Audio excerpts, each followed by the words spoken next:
Morning, everybody. How we doing today? It's a Saturday morning, early November.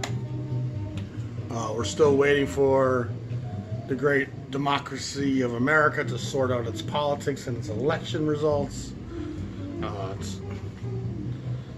It's still a mess, as obviously we know. It's the only thing I want to talk about here with this real quick is if you look at the map of the Electoral College and how each state votes and which way it leans, red or blue, it's so divided geographically.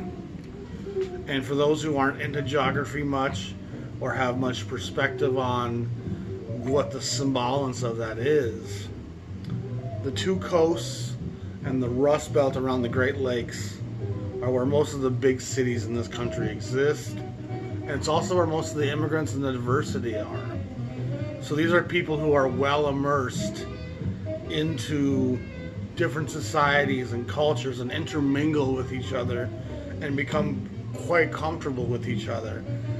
In any state on the East Coast, the West Coast, Arizona, Nevada now, the Great Lake area, Wisconsin, Minnesota, Pennsylvania, Ohio used to be Democratic a lot of the time, Michigan, Illinois. These all have really big metropolises in them with a lot of diversity, and those people have a broader empathy and less of a fear of each other. And so there's less voting to spite other groups. And if you look at the red states that belong to the former president, that region of the country, it's all vastly white. White, less traveled, less educated Americans. The most American of American. I've often said before that a lot of Americans, and this is a feature of an empire, imperial thinking leads people to thinking empirically. And there's a lot of Americans who've become more American than human. And I've often referenced that to a shelf of canned tomatoes. Imagine if you had a shelf of canned tomatoes and there's a couple cans saying, we're not tomatoes, we're Del Montes, or we're Dole's. Wearing the brand more than the ingredients. It's a misplaced identity. Nations don't define us. Nations aren't our creation or our being. Nations are a temporal creation that we exist in the present, but they're not omnipresent. They don't have millennia of history. For the most case, they have a century or two at best. And our human lineage, our migration, our own family tree, usually has roots that go much deeper and much more defining us than the nation that we happen to habitate at this time. And so these Americans that have become more American than human are a product of a media machine, propaganda that's meant to misinform people, to keep them uneducated and afraid. And so much of what's dividing this country now is a middle red state fear of those not white. And they prey on these vulnerable people who aren't exposed to diversity because they live in small, isolated towns and don't spend much time in urban areas. They often don't spend much time in college. And the young kids from these towns almost all migrate to college towns. And those college towns are almost always democratic and diversified, and empathy is spread among all groups. But it's in the isolation of rural America and these big sprawling states like Montana and Texas and Wyoming, Alaska, where it's just white people. And our perceptions of minorities on television are so negative.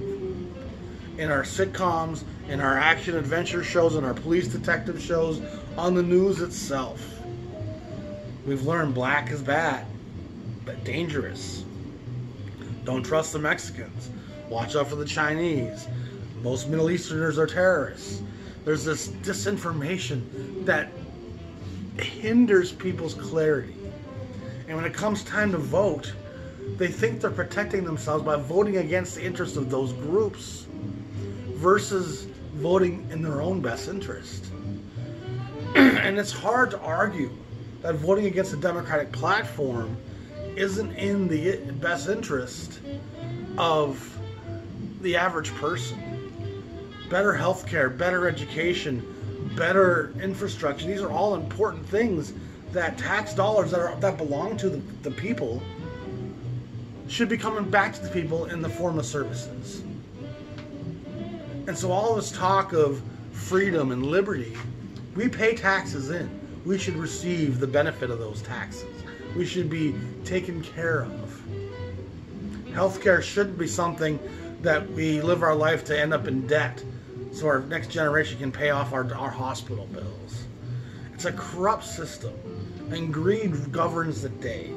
And they're so reliant on the old application of fear mongering towards minorities and ethnicities, and it's shameful that here in 2020, with our access to satellite photos of our planet and pictures of the Earth and documentaries and the human genome being decoded and all this migratory understanding of who we are as a people for millions of years,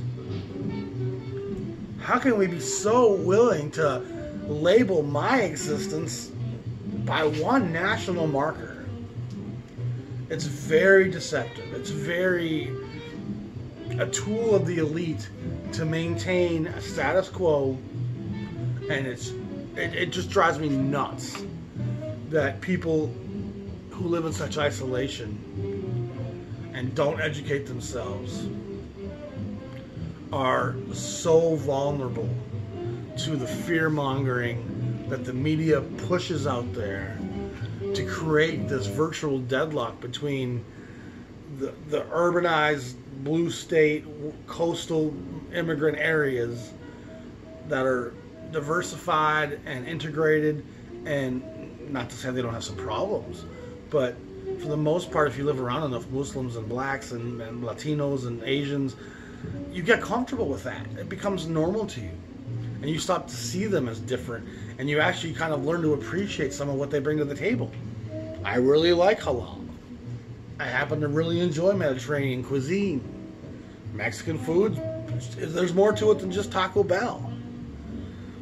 So shame on us, America. Shame on us for letting fear govern how we think and vote.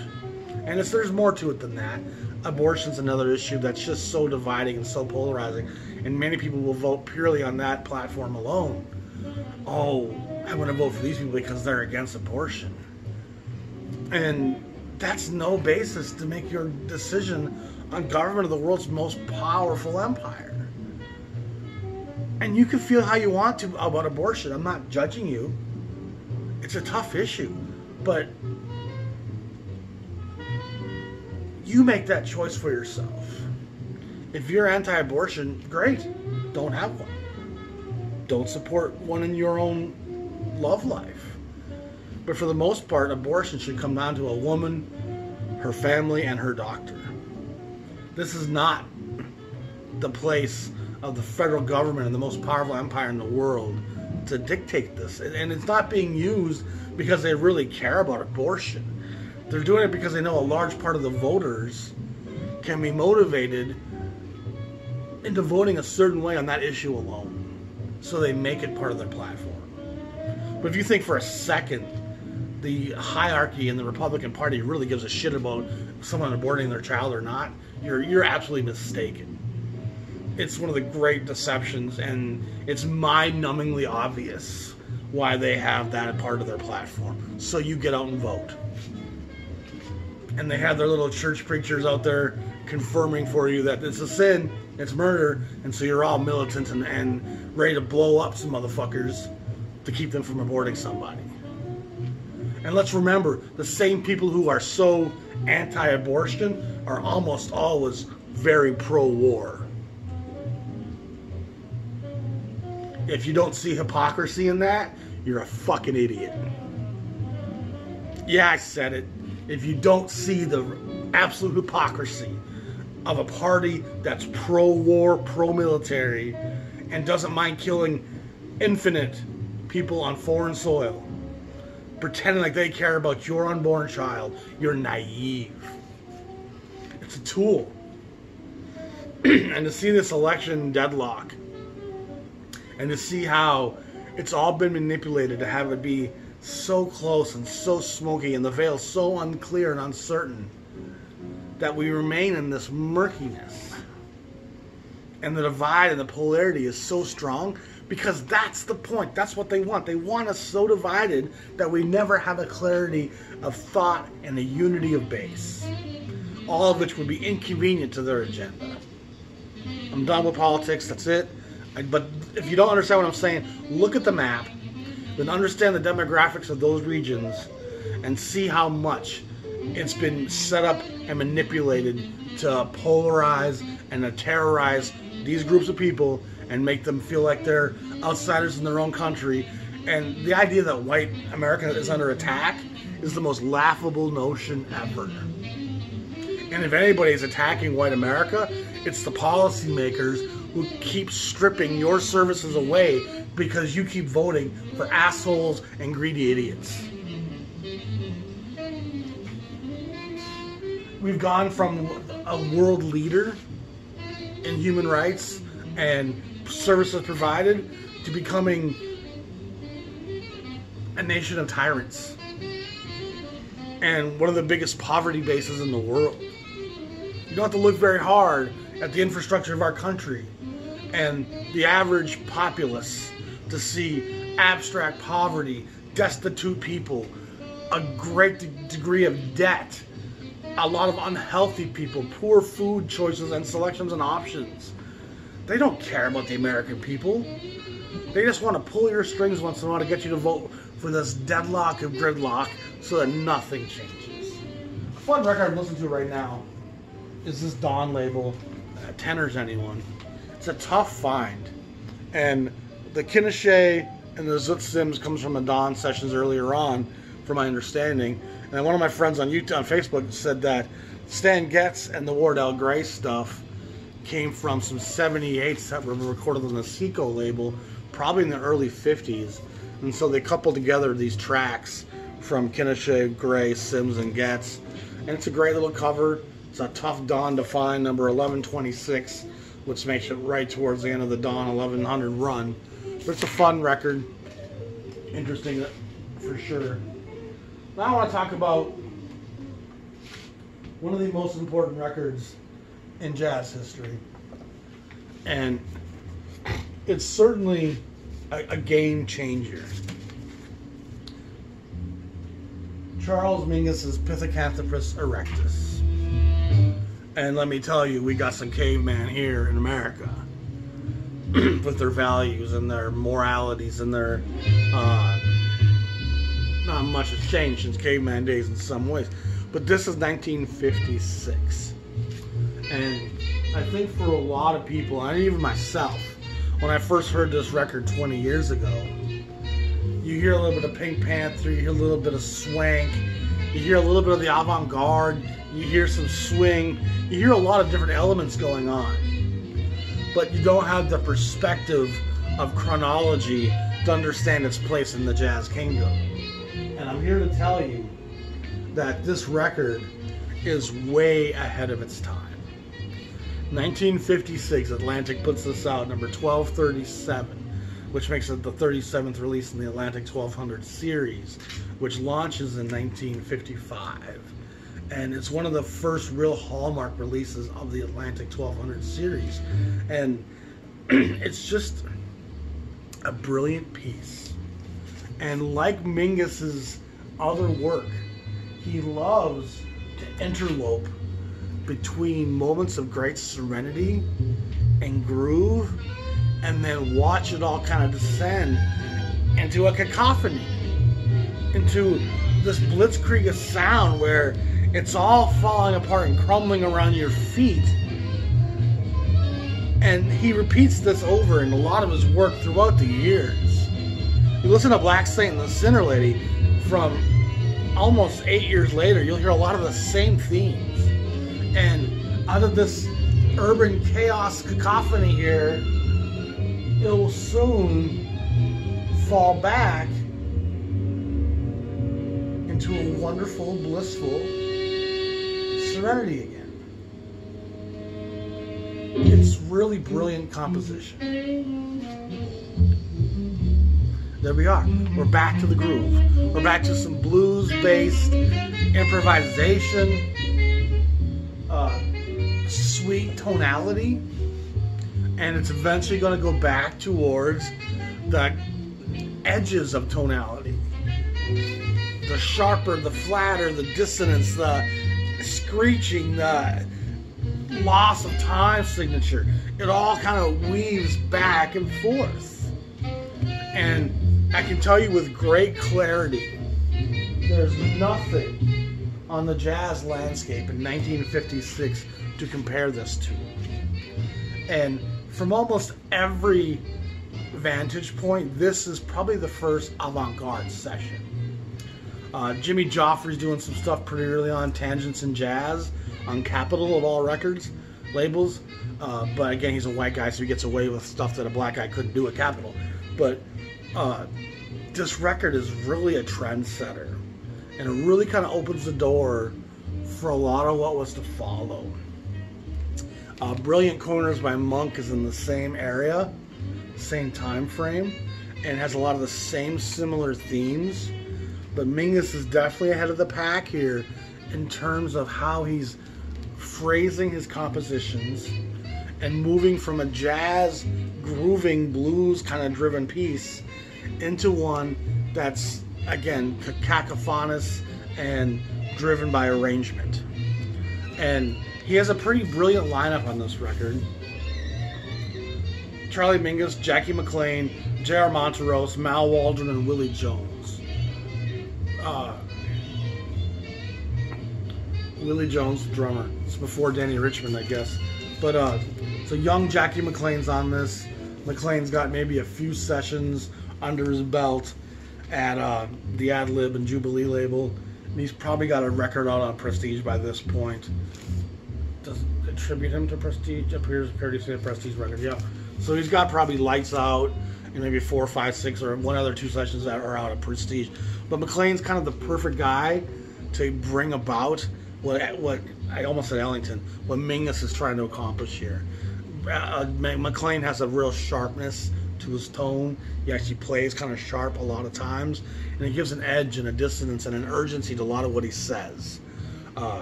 For some people it's off-putting, for others it's intriguing, and for some it's joyous. But he's an edgy guy, McLean, with a lot of tension in his playing, and Mingus really brings that to the fore. It's a pretty legendary piece, and is really, really ahead of its time. And if you think about what's coming in the avant-garde, pieces to compare to this don't really start showing up for another 3 or 4 years. Ornette and Coltrane start branching out some. You know, again, a guy like Jimmy Joffrey's going to be doing some pretty interesting stuff. There's George Russell's got some stuff that's going to be bridging that kind of gap as well at times. But this was pretty unique for 1956, and the credit goes to Atlantic for being willing to say, yeah, we'll put this out. We think it's a great vision, Charlie. And Mingus is a difficult cat. You know, make no mistake about it. He's an edgy guy. He's an angry guy. There's probably a bit of a bipolar nature to him, because that certainly seems to be reflected in his music. And he has a lot of problems with race and how blacks are perceived in America. And that's partly why I think this is an apt record to play right now, because Mingus wasn't happy with the status quo in this country whatsoever. He's done some Savoy sessions. Most of his work to this point has been as kind of as a sideman. He's done that stuff with Tal Farlow and Red Norvo. He's done a few things. His Bethlehem stuff's coming up in the following year, actually. And then he ends up making a string of records at Atlantic that are all really pretty brilliant blues, Abstract Blues, what's it called? I'm losing my mind right now. The Clown. There's some really good stuff he does here. And again, he's really kind of setting the table for the avant-garde ahead of anybody else. The next track's called On a Foggy Day. And there's elements of Edgar Varese and soundscapes. Like San Francisco, you can see the streetcars and the hilly roads and the coffee shops, and you can almost smell the fish market on the breeze coming in from the bay. It's an interesting, if I recall, he did write this in San Francisco or about San Francisco. I could be wrong about that, but yeah, it's in San Francisco or about San Francisco anyway. But again, hear that composition. And I mentioned Ellington briefly. He's absolutely an extension of Ellington into the avant-garde. He takes Ellington's foundations. And Ellington definitely has edges of the avant-garde to him in his brilliant compositions for the course of 40, 50 years. Ellington defines the entire playbook and says there's so much we can do. And Mingus takes one kind of chunk of that playbook and extrapolates it further out. But Foggy Day is great. Pithecanthropus is great. Profile of Jackie and Love Chance. All 4 tracks. Again, it's a record that should be in every collection, and it's a great hallmark. If you love this, you'll know you like heavier out jazz, some of the avant-garde, some of the free. That stuff will probably appeal to you more. If you sit down and listen to this and go, this is a little bit too much for me, and it shouldn't be too much for too many people because there's enough grooving parts that you can kind of relax and catch your breath. But it's a really well-balanced record in that sense. But again, this will tell you where you should find yourself buying next time you go out. If you love this, there's a lot of stuff you can buy off of this. If it's not for you, you can steer yourself into Stan Getz and other directions. So that record being covered, I want to cover one more thing. I want to talk about the Ella Fitzgerald songbooks. And I think they're of the utmost importance to a record collector. And I think in a lot of ways, if you're a new person to jazz, one of the greatest places you can start buying is the Ella Fitzgerald songbooks. And I'll tell you why. A, the playing on them is outstanding. It's some of the best musicians in the world. It's the Verve roster of artists in the mid-50s, which houses all of the greats. All of them. It's also going to teach you the American Songbook. And I've touched on this before, but if you know the American Songbook and the hummable lyrical context of so many of the great songs, I'm Just a Lucky So-and-so, Rockin' in the Rhythm, Drop Me Off in Harlem, Caravan, I Got Nothing But the Blues, I'm Beginning to See the Light. This is with Ellington, this one here. And Ellington, of course, is one of the great providers of the American Songbook from actually a jazz perspective. But she gives you the lyrics of these songs. And she's very much a horn player with her voice. She has sustain, vibrato, she can bend notes, she can undulate between notes in the chord. She's an incredible virtuoso. Her voice is one of the most finely tuned instruments in the history of recorded music. And Ella Fitzgerald deserves all the credit in the world and should be in every jazz collection. She's absolutely a master of singing songs and interpreting them in their most full and vibrant and colorful interpretation. Billie Holiday is an exact antithesis of Ella Fitzgerald. Billie Holiday personalizes everything and limits it to its blues and its purples, and it's very diminished in its color. It's very diminished in its range. She squeezes it down to this kind of melancholy, somewhat of a tenor meets alto range, and everything stays on that one minimal melodies octave-wise, and she just makes everything seem blue and purple and dark green and almost depressive.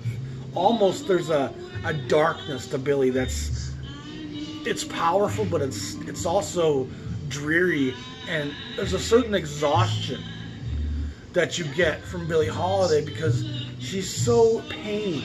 She's so drained by her life and her pain and her sorrow that she can't really perform any song, no matter how bright it is, without making it seem the other side of that coin. Ella, on the other hand, is always going to impart the most joy and sunlight and vivacious color in her version of everything she does. And if you're a songwriter, it's a dream come true to have Ella Fitzgerald do your stuff. Nobody will ever do it better. Nobody will ever meet your vision of how you thought that song was going to sound or could have sounded. The Ellington Great is great. It's, again, it teaches you a lot about Ellington's songbook, but there's quite a series of these songbooks that Verve puts out. And you got to be careful because some of them come out as double LPs, and then they got reissued as single LPs. It gets a little convoluted getting to know the Verve 4000 series, which is Verve dedicates their own sequence to Ella, the 4000 series. And it's pretty much all Ella and Ella-related projects, stuff with Duke, stuff with the Count. Pretty impressive. And Norman Granz kind of launches the Verve label in large part to give Ella the biggest platform and stage possible because he recognizes how important she was. This is the, I believe, Irving Berlin songbook.